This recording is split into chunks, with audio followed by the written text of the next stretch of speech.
In the history of Magic, there have been 35 red cards banned in one format or another. These cards got the axe because they were too good for the formats they were part of. In this video, we're going to take a look at every single one of those banned cards, with special attention paid to the 10 most powerful of the bunch.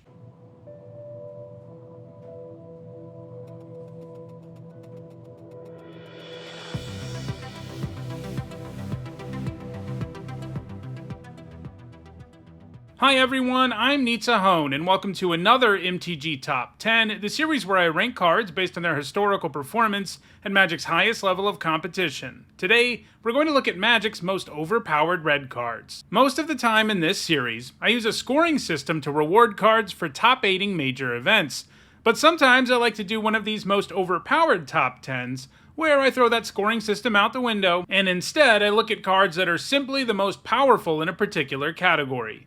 Banned cards, in particular, are at a big disadvantage in my usual top 10s, so this type of list gives them a chance to shine. For me to talk about a card in this video, it needed to have been banned or restricted in at least one format. Alright, without further ado, here are my picks for the 10 most overpowered red cards ever printed. At number 10, I've got Lightning Bolt, probably the most iconic red spell of all time. Lightning Bolt is an instant that costs 1 red mana to do 3 damage to any target.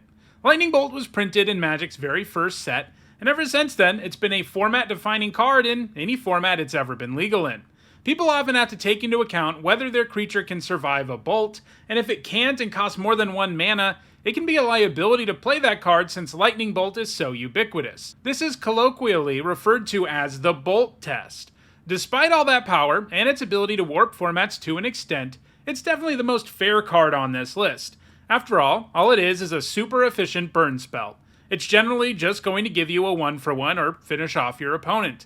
It's not something that can break a game wide open, while the remaining cards in this list all have absolutely absurd upside and can generate crazy value at a very efficient rate and or allow decks to get off to insane starts. Lightning Bolt just doesn't do those things. That's why the only format it's banned in is Historic. It certainly deserves to be on this list, but it isn't quite as busted as the other ones on it. At number 10, I've included 2 goblins who have been banned, Goblin Recruiter, which was banned in Extended and is still banned in Legacy, and Goblin Lackey, which got banned in Extended. Both of these cards actually existed for a pretty long time without anyone playing them, but then they got axed in 2003. This is because of the release of Onslaught Block, which was loaded up with powerful goblins and goblin payoffs. Now, both of these cards were kind of insane. Let's talk first about Goblin Recruiter. For 1 generic and a red, this creature is a 1/1, and when it enters the battlefield, you search your library for any number of goblins, reveal them, shuffle your library, and put those goblins on top in any order.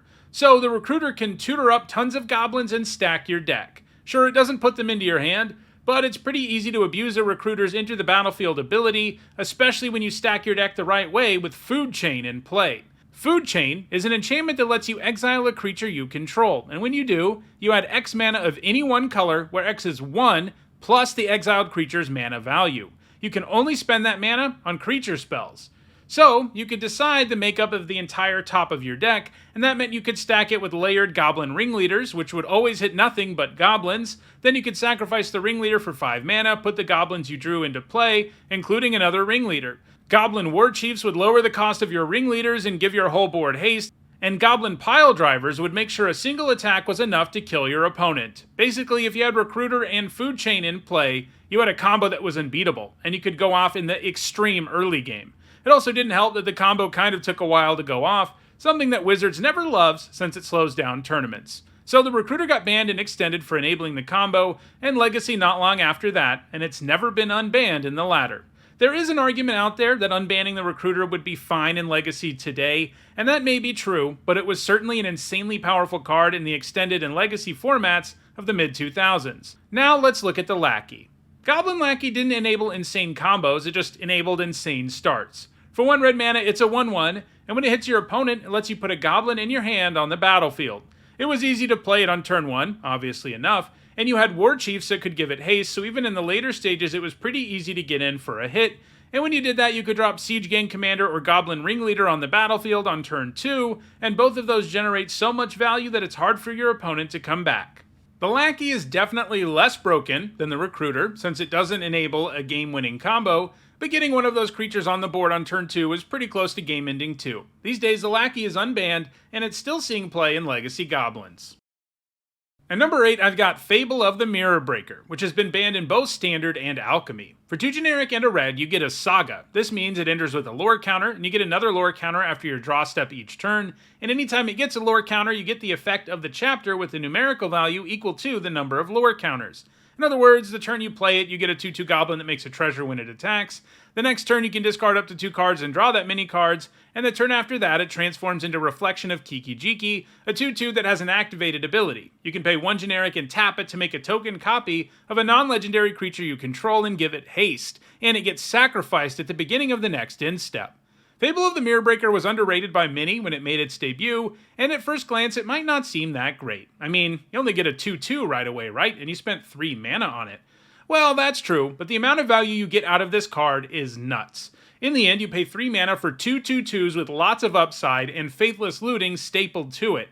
That's insane, and it has led to the Fable being played in every single one of Magic's formats. It ramps your mana, helps you load the graveyard, and can even enable some silly combos once it transforms. Fable ultimately proved to be too good for Standard where it got banned, but it's continuing to see significant play in every single other format, and it's effectively a staple in Pioneer and Modern. I don't think it's out of the question that it gets banned in one of those formats at some point too. At number 7, it's Ragavan Nimble Pilferer, which is banned in Legacy and Historic. For 1 red mana, he's a 2/1, and when he does combat damage to a player, you get a treasure and exile the top card of your opponent's library, and you can cast that card until the end of the turn. It also has dash for 1 generic and a red, which means you can cast it for that alternate cost, and if you do, it enters with haste and returns to your hand at the beginning of the next end step. If Ragavan hits your opponent even once, he's already netted you a 2-for-1 and effectively paid for himself with that treasure.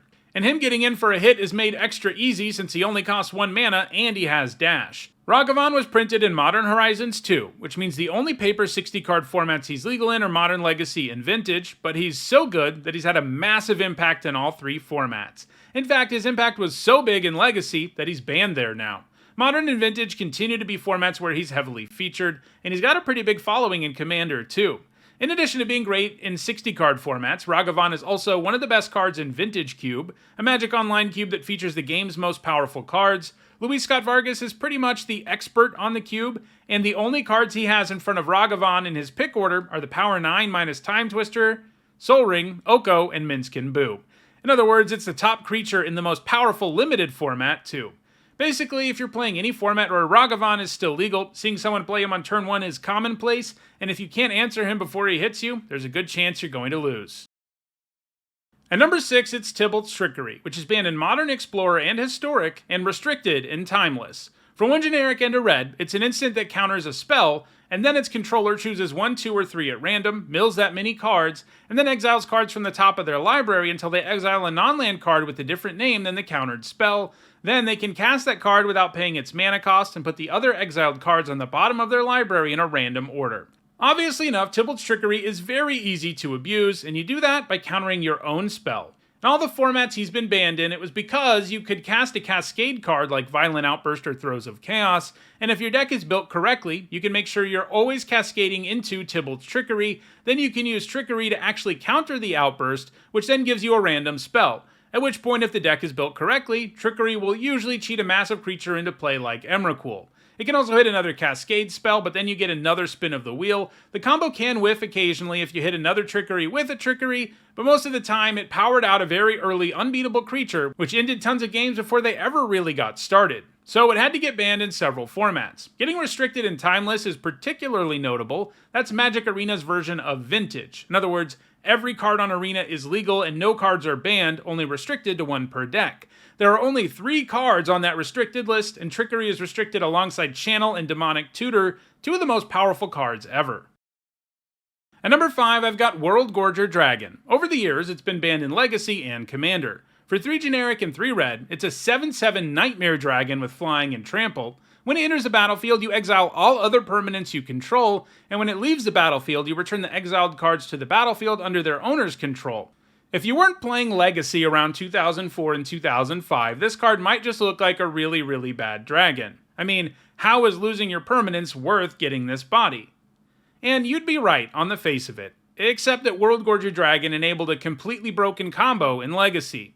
If you have a World Gorger Dragon in your graveyard and you cast Animate Dead to reanimate it, you end up in an endless loop. This is because the dragon enters thanks to Animate Dead, but then exiles Animate Dead, which forces you to sacrifice the dragon, which returns Animate Dead, and things keep going from there. This isn't just an infinite loop that is meaningless, though. Every time the dragon dies, your lands come back into play too, untapped, along with Animate Dead, and you can tap that mana every single time the loop happens. So you end up generating infinite mana in the very, very early game, which you can use to win the game in any number of ways. This is what got it banned in Legacy, and it's also what got it banned in Commander. It did get unbanned in Commander in 2011 and in Legacy in 2015, and since then it's returned to seeing play in Reanimator decks in Legacy. So it's not too busted for the game today, but it was once part of an insanely strong combo in one of Magic's most powerful formats, so it deserves to be on this list. At number 4, I have Fury, which is banned in Modern. For 3 generic and 2 red, it's a 3/3 with double strike, and when it enters the battlefield, it does 4 damage divided as you choose among any number of target creatures and/or planeswalkers. If things ended there, it would just be a really good card, but it really becomes ridiculous because you can also cast it for free, sort of. It has Evoke, which is an alternate casting cost. That means when Fury enters the battlefield, if you cast it that way, it also gets sacrificed immediately. In other words, if you go that route, you're mostly just paying for the enter the battlefield ability, and you don't have to pay any mana at all for it because the Evoke cost in this case only requires you to exile a red card from your hand. So yeah, Fury's ability to do 4 divided damage is super strong, often capable of killing more than one creature and/or planeswalker, so even if you choose to exile a card just to get the ETB, you're still going to come out ahead. This is another card from a Modern Horizons set, so the only 60 card formats it's legal in are Modern, Legacy, and Vintage. While Fury is great in a vacuum, it's the way that Fury started to be abused in Modern that really broke it wide open. Rakdos scam decks sought to abuse Fury, as well as fellow elemental incarnation Grief, and it did that by evoking one of them and then casting something like Not Dead After All on it. This instant makes it come back to the battlefield when it dies that turn. In other words, Fury's Into the Battlefield ability happens, then you cast Not Dead After All, and it comes back and does it again. And you get to hold on to Fury too, and it even gets buffed. That basically amounts to a 1-mana, one-sided board wipe, which is completely insane, and it resulted in Fury getting banned in the format. While it's not quite as insane in Legacy or Vintage, Fury is still a staple in the former and sees significant play in the latter. At number 3, I've included 3 red cards that have all been banned in Modern: Rite of Flame, Seething Song, and Simian Spirit Guide. All 3 of them are red fast mana, so it wouldn't have been very interesting if I gave them each their own slot. Rite of Flame is 1 red mana, it's a sorcery, and it gives you back 2 red mana plus 1 red mana for each Rite of Flame in all graveyards. Seething Song is an instant for 2 generic and a red that gives you back 5 red mana, and Simian Spirit Guide is a 2/2 that costs 2 generic and a red, and you can exile it from your hand for 1 red mana. It's well known that fast mana is powerful, as it simply lets you power out really strong cards in the very early stages of the game. Chaining them together can be particularly potent, especially in a deck that looks to win with a card with Storm, and it's exactly that kind of deck that got both Rite of Flame and Seething Song banned in Modern. The plan is to cast those rituals and some card draw until your Storm count is high enough for you to kill your opponent with something like Grape Shot. Simian Spirit Guide isn't quite as good in Storm decks since it doesn't actually add to your Storm count, but it was effectively speeding up every deck in Modern by a full turn, and that was something that made combo decks way too good. While these 3 aren't banned anywhere else other than Modern, they do all see play in Legacy and Vintage too, where they not only enable Storm decks, but also decks that seek to run as few lands as possible, like Dredge or Charbelcher decks. If you have access to all 3 of these, plus other similar fast mana effects, you don't really need to run lands. So these are cards that enable an entire manaless strategy in those formats. At number 2, it's Underworld Breach, which is banned in Pioneer, Explorer, and Legacy. For 1 generic and a red, Underworld Breach gives each non-land card in your graveyard Escape, which means you can cast them from your graveyard by paying the Escape cost, which in this case is equal to that card's mana cost, and you exile 3 other cards from your graveyard. You have to sacrifice Underworld Breach at the beginning of your end step. Unlike most versions of effects that let you cast things from your graveyard, Underworld Breach does not exile the card you cast. So as long as you can get cards into your graveyard, you can cast the same card multiple times. And even though you only have a turn to do it, Underworld Breach can allow you to really go off with all kinds of combos. In Pioneer, it was used in Lotus Field decks alongside untap effects to repeatedly untap the field before using something like Expansion Explosion to win the game. The Breach made it very easy for you to untap the field over and over again in the very early game.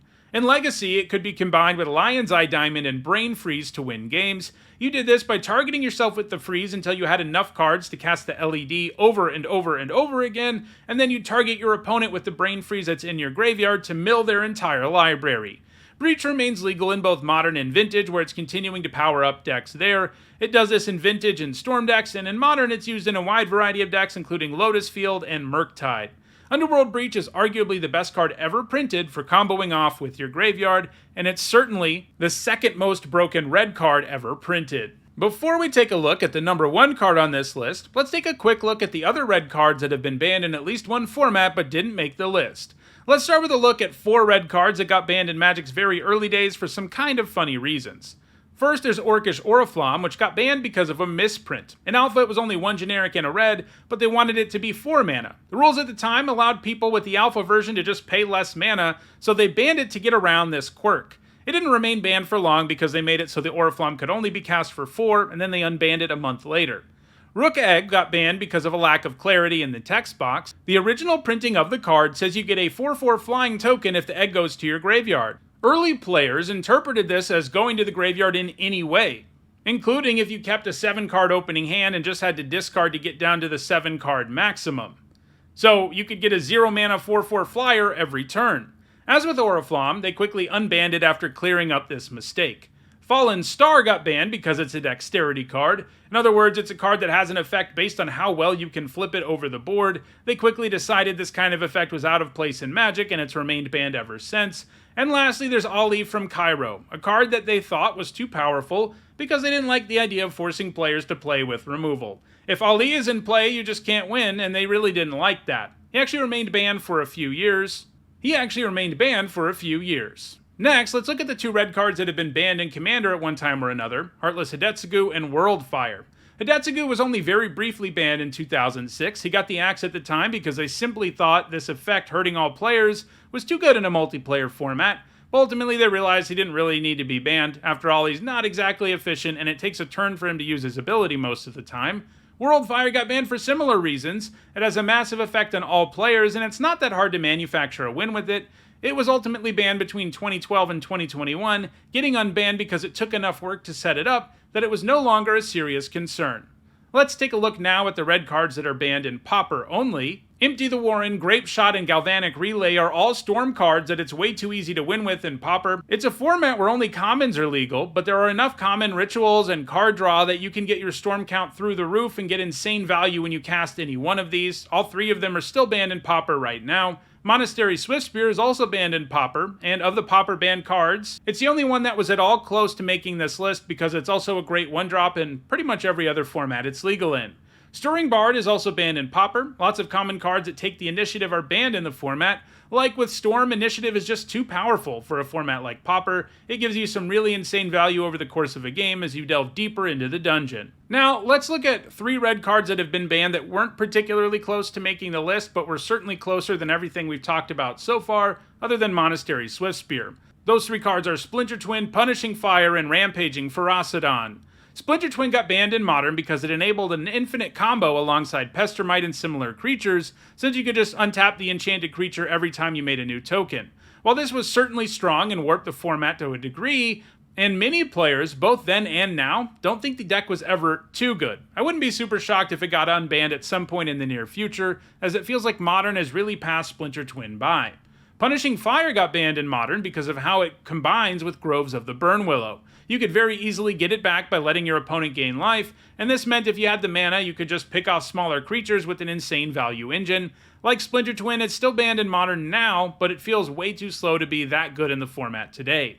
Lastly, there's Rampaging Ferocidon, which got banned in Standard because it made red aggro decks too good. Usually life gain is the best way to counter red decks, but Ferocidon shut that down. It only got banned very late in its time in Standard though, and rotated just a few months later. Alright, let's move into the top tier of cards that didn't make the list now. These are all cards that I seriously considered for the list, but in the end I decided they weren't quite top 10 material. Basically, I didn't think any of these outdid Lightning Bolt. But it's close enough I wouldn't really fault anyone for including them on their own list. Let's take a look at these cards in chronological order, starting from when they were printed.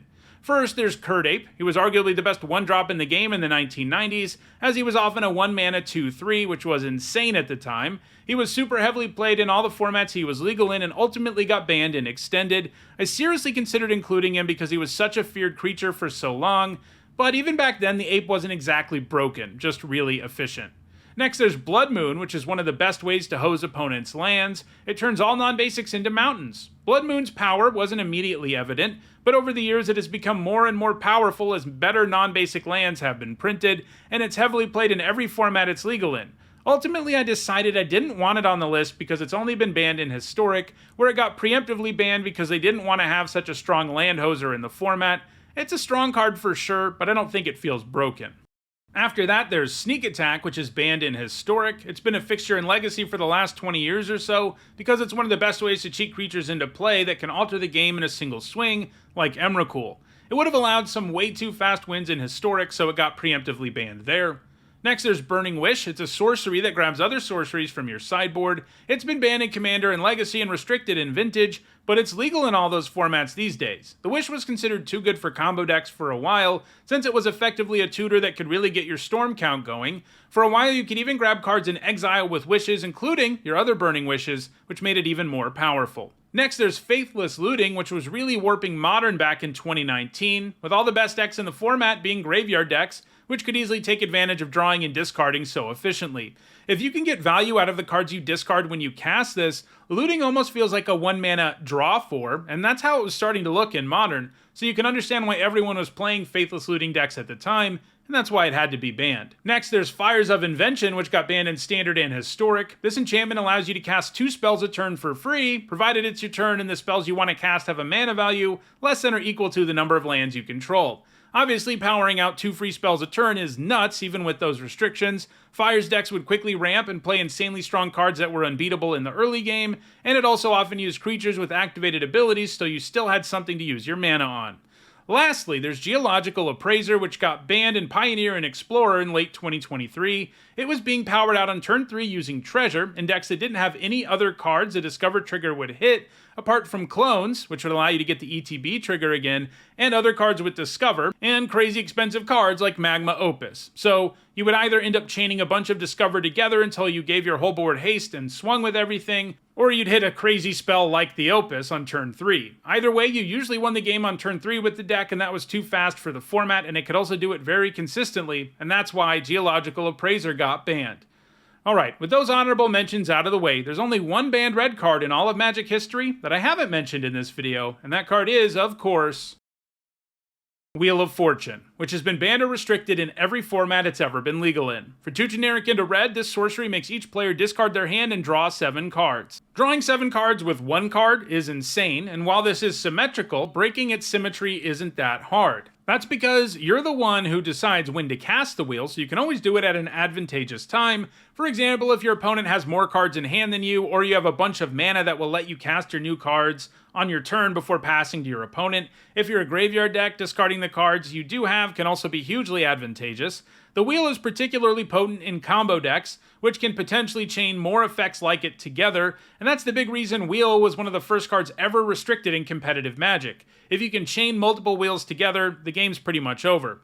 While the wheel has always been a powerhouse, having the same legality as the Power 9 for almost all of its history of competitive Magic, it's actually gotten better in recent years, as they've given us lots of ways to break its symmetry even more easily. For example, if you have Narset Parter of Veils in play, your opponent just gets to draw 1 card from the wheel. If you have Shieldred in play, lots of life gets drained. If you have Hull Breacher in play, your opponent draws nothing and you get a bunch of treasure.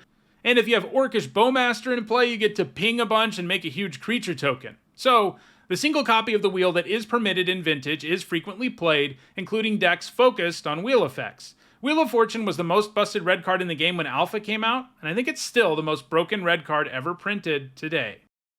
So, those are my picks for the most broken red cards in Magic. Do you play red in a format where you can actually play some of these cards? If so, check out the description where you can find a direct Card Kingdom link for each card that appeared in the video. If you want to make sure you catch future videos, don't forget to subscribe. If you want to catch up on past videos, including more that look at the most overpowered cards in a particular category, you should see a playlist on your screen shortly. And if you want to go the extra mile in supporting me and the channel, you can do that by becoming a channel member or a patron. You can find ways to do those things in the description. Thanks for watching.